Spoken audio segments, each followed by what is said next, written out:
Hello everyone, welcome back to the channel. तो आज की इस वीडियो में हम लोग करने जा रहे हैं हमारा next topic from chapter number 1, matter in our surroundings. तो अगला टॉपिक है हमारे पास, can matter change its state.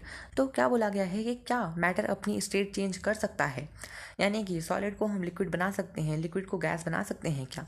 तो देखो भाई, इसका बेस्ट एग्जाम्पल क्या है। इसका बेस्ट एग्जाम्पल है हमारे पास पानी। ठीक है, वाटर जो है तीनों स्टेट्स में एग्जिस्ट करता है। सॉलिड की फॉर्म में एग्जिस्ट करता है एज आइस, लिक्विड की फॉर्म में एग्जिस्ट करता है as normal water, and gas की फॉर्म में एग्जिस्ट करता है एज वाटर वेपर। ठीक है, तो ये बादल नहीं है, वाटर वेपर है। तो वही वाटर की तो अलग अलग स्टेट्स होती हैं, लेकिन क्या बाकी चीज़ें भी अपनी स्टेट्स चेंज कर सकती हैं क्या। तो इनकी जो स्टेट्स है ना, उसे हम दो तरीके से चेंज करने के लिए पढ़ेंगे। पहला है टेम्परेचर चेंज करके, और दूसरा है हमारे पास, कहाँ गया, प्रेशर चेंज करके। ठीक है, तो सबसे पहले हम बात करते हैं टेम्परेचर को चेंज करके। तो अगर हम टेम्परेचर चेंज करते हैं तो फिर क्या इफेक्ट पड़ता है। देखो, जब हम लोग आइस को हीट करते हैं तब मेल्ट होती है, यानी टेम्परेचर बढ़ाने पे क्या हुआ, टेम्परेचर बढ़ाने पे मेल्ट हो गई। So on increasing the temperature of solid, जब भी हम सॉलिड्स का टेम्परेचर बढ़ाते हैं तो जो पार्टिकल्स होते हैं उसकी काइनेटिक एनर्जी बढ़ जाती है, जिसकी वजह से पार्टिकल्स जो हैं वो बहुत तेज़ी से वाइब्रेट करने लगते हैं, ज़्यादा स्पीड पे वाइब्रेट करते हैं, जिसकी वजह से एनर्जी जो है ना वो अलग अलग पार्टिकल्स में सप्लाई होती है, जिससे कि फोर्स ऑफ अट्रैक्शन जो होती है पार्टिकल्स के बीच में वो उसके सामने छोटी पड़ जाती है, कम पड़ जाती है।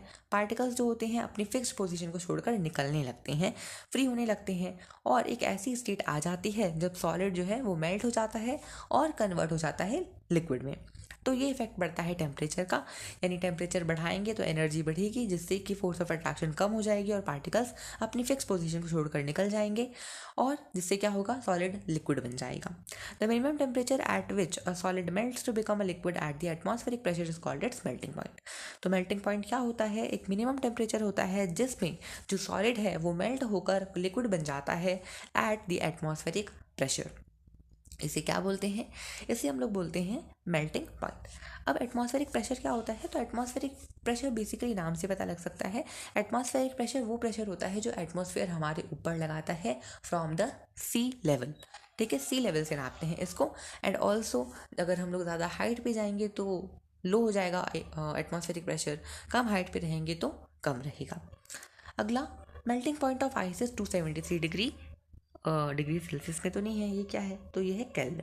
ठीक है, केल्विन क्या है, तो एक्चुअली हम लोगों को पहले तो ऐसा लगता था कि जो सेल्सियस होता है वो टेम्परेचर को हम उसमें मेजर करते हैं, लेकिन असल में टेम्परेचर को हम लोग केल्विन में मेजर करते हैं। केल्विन में क्यों, क्योंकि केल्विन जो है वो टेम्परेचर की ऐसा यूनिट होती है। केल्विन इज द ऐसा unit of temperature. 0 degree Celsius किसके इक्वल होता है, 273.15 केल्विन के इक्वल होता है। और कन्वीनियंस के लिए हम लोग 0 डिग्री सेल्सियस को 273 केल्विन रख लेते हैं, 0.15 को हटाकर वहाँ से। ठीक है, तो जब भी हमें केल्विन स्केल से सेल्सियस स्केल में टेम्परेचर चेंज करना है तो 273 माइनस कर देंगे गिवन टेम्परेचर में से, और अगर हमें सेल्सियस स्केल से केल्विन में चेंज करना है तो 273 ऐड कर देंगे। ठीक है, तो आइस का मेल्टिंग पॉइंट 273 केल्विन होता है, यानी कि 0 डिग्री सेल्सियस। अब मैं आपको एक और इंटरेस्टिंग फैक्ट बताता हूँ, केल्विन टेम्परेचर को ही ऐसा यूनिट के लिए क्यों चूज़ किया गया है। क्योंकि देखो, अगर आप फ़ारेनहाइट स्केल देखोगे तो उसमें भी वैल्यू ज़्यादा होती हैं, लेकिन अगर काफ़ी लो टेम्परेचर की निकाली जाए तो नेगेटिव में वैल्यू आ सकती है। सेल्सियस स्केल की तो 0 डिग्री से नीचे जाने पर ही माइनस में आ जाएगी वैल्यू। ठीक है, लेकिन जो केल्विन स्केल होता है ना, इसकी वैल्यू माइनस में आ ही नहीं सकती है। मतलब अगर माइनस में इसकी वैल्यू आ गई, जब 0 केल्विन होता है तब 0 केल्विन -273 डिग्री सेल्सियस के इक्वल होता है, एंड -273 डिग्री सेल्सियस में जो पार्टिकल्स हैं उनकी मूवमेंट स्टॉप हो जाती है। पार्टिकल्स अगर मूव नहीं करेंगे तो जो मैटर है वो मैटर नहीं रहेगा, जिसकी वजह से चीज़ें एग्जिस्ट नहीं कर पाएंगी। तो इसीलिए, क्योंकि इसमें नेगेटिव टेम्परेचर नहीं होता है, मतलब ज़ीरो तक तो है, सब्सटेंस ही नहीं रहा, तो नेगेटिव में टेम्परेचर जाएगा कैसे। इसीलिए केल्विन को ऐसा यूनिट रखा गया है टेम्परेचर की। तो हम लोगों ने कन्वर्जन भी पढ़ लिया है, इन टेक्स्ट क्वेश्चन में इसको करके देखेंगे। अगला टॉपिक आता है हमारे पास, एक छोटा सा टॉपिक है लेटेंट हीट का। ये जो वर्ड होता है लेटेंट, इसका मतलब होता है हिडन, यानी छुपा हुआ। देखो, जब भी हम लोग आइस को हीट करते हैं तो या जैसे वाटर को बॉईल करते हैं तो फिर वाटर जब बॉईल होता है तब क्या होता है कि स्टीम निकलती है, वेपर में कन्वर्ट होता है। तो जब तक वाटर बॉईल नहीं होता है तब तक वाटर का टेम्परेचर बढ़ता है। जब वाटर बॉइलिंग पॉइंट पर पहुंचता है 100 डिग्री सेल्सियस पर, तब उसका टेम्परेचर नहीं बढ़ता है, स्टेट चेंज होती है। तो यहाँ पर स्टेट चेंज हो रही है लेकिन टेम्परेचर नहीं बढ़ रहा है। तो जिस हीट की वजह से टेम्परेचर ना बढ़े लेकिन स्टेट चेंज हो जाए उसी को हम कहते हैं latent heat. As this heat energy is absorbed by ice without showing any rise in temperature, it is considered that it's get hidden into the contents of the beaker and is known as the latent heat। तो यही यहाँ पर बर्फ़ का example लिया गया है। तो यहाँ पर क्या बोला गया है कि भाई जिस भी बीकर में या बर्तन में हमने रखा है बर्फ़ को, उसे हीट करते टाइम ये जो हीट है ना, ये जो हीट एनर्जी है, ये उसके कंपोनेंट्स में छुप गई, बीकर के कंपोनेंट्स में छुप गई, इसीलिए इसका नाम रखा गया है लेटेंट हीट। अब ये जो लेटेंट वर्ड है इसका मतलब होता है हिडन या फिर छुपा हुआ। अब लेटेंट हीट भी दो टाइप की हमें पढ़नी है, latent heat of fusion and latent heat of vaporization. तो क्या होता है, the amount of heat energy that is required to change 1 kilogram of a solid into liquid at atmospheric pressure at its melting point is known as latent heat of fusion. तो latent heat of fusion में basically क्या होगा, solid को हम लोग liquid में convert करने के लिए कितनी हीट लगा रहे हैं उसे कहते हैं latent heat of fusion. And latent heat of vaporization क्या होता है कि किसी भी लिक्विड को वेपर में कन्वर्ट करने के लिए हम लोग कितनी हीट लगा रहे हैं उसे हम लोग कहते हैं लेटेंट हीट ऑफ वेपराइजेशन। ठीक है, अगला topic, when we heat energy to water okay, अब हम आ गए हैं लिक्विड्स पे। तो सॉलिड्स का हो गया, सॉलिड्स में क्या होता है, टेम्परेचर बढ़ता है, एनर्जी बढ़ती है, पार्टिकल्स अलग अलग हो जाते हैं।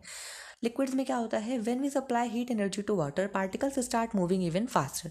पार्टिकल्स बहुत तेज मूव करने लगते हैं। जब बॉईल करते हैं पानी को तब पार्टिकल्स कितनी तेज मूव करते हैं। At a certain temperature a point is reached when the particles have enough energy to break free from the forces of attraction of each other. तो एक पॉइंट ऐसा आता है एक सर्टेन टेम्परेचर पर कि जो वाटर होता है वो अपना बॉन्ड अपनी फोर्सेस से तुड़वा लेता है, पार्टिकल्स अलग हो जाते हैं वाटर के, और इस टेम्परेचर पे जो लिक्विड है वो गैस में कन्वर्ट होना स्टार्ट हो जाता है। The temperature at which a liquid starts boiling at the atmospheric pressure is known as its boiling point. ठीक है, तो एटमॉस्फेरिक प्रेशर पर जब कोई लिक्विड बॉयल होकर के गैस में कन्वर्ट होने लगता है तब उसे हम लोग क्या कहते हैं, तब उसे हम लोग कहते हैं बॉइलिंग पॉइंट पर पहुंच गया है अपने। For water this temperature is 373 kelvin. तो 100 डिग्री सेल्सियस के इक्वल होगा 273 प्लस 100, 373 केल्विन। तो वाटर का बॉइलिंग पॉइंट कितना होता है, 373 kelvin. So we infer that the state of matter can be changed into another state by changing the temperature. There are some that change directly from solid state to gaseous state and vice versa without changing into a liquid state. तो देखो ऊपर वाले में क्या बोला गया है, ऊपर वाले में बोला गया है कि अगर हम लोगों ने यहाँ से क्या सीखा कि अगर हम लोग किसी भी सॉलिड लिक्विड गैस का टेम्परेचर चेंज करते हैं तो स्टेट चेंज होती है। सॉलिड को अगर हम हीट करेंगे तो लिक्विड में आ जाएगा, फिर हीट करेंगे गैस बन जाएगा, गैस को ठंडा करेंगे तो लिक्विड, और इसे ठंडा करेंगे तो सॉलिड। बर्फ़ वाला एग्जाम्पल ही सबसे बेस्ट है।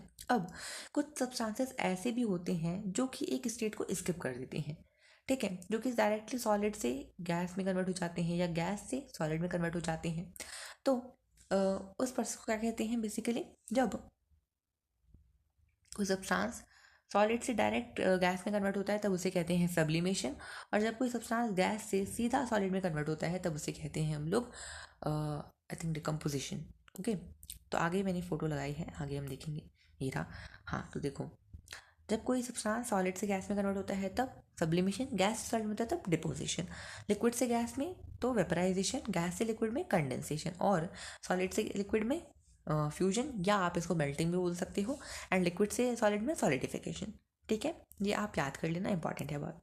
अगला है अगला है हमारे पास प्रेशर। अगर हम प्रेशर चेंज करेंगे तब क्या होगा, देखो भाई सॉलिड CO2 के बारे में आप लोगों ने सुना होगा, धुआं निकलता है जिससे सफ़ेद सफ़ेद।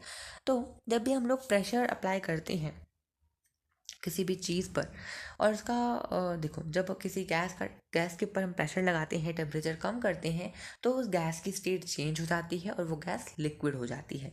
कार्बन डाइऑक्साइड जो है उसे भी हम हाई प्रेशर में स्टोर करते हैं जिससे वो सॉलिड हो जाती है, सॉलिड CO2 बन जाती है, और ये डायरेक्टली सॉलिड से गैसेस स्टेट में चेंज हो जाती है, लिक्विड बनती ही नहीं है। इसीलिए सॉलिड CO2 को क्या कहते हैं, सॉलिड CO2 को, कार्बन डाइऑक्साइड जो होती है सॉलिड, उसे हम ड्राई आइस कहते हैं। ड्राई आइस क्यों कहते हैं, क्योंकि लिक्विड स्टेट में तो आई ही नहीं, सॉलिड से सीधा गैस में कन्वर्ट हो गई, इसीलिए इसको ड्राई आइस कहते हैं। ठीक है, अब कुछ इनटेक्स्ट क्वेश्चन हम लोग कर लेते हैं। तो पहला है हमारे पास 300 डिग्री केल्विन को 300 केल्विन को कन्वर्ट करना है सेल्सियस में। तो 300 केल्विन को सेल्सियस में कन्वर्ट करने के लिए 273 से माइनस कर देंगे। तो 10 - 3 होता है हमारे पास 7, 9 - 7 होता है 2 और 2 - 2 होता है 0। सो ये आ गया हमारे पास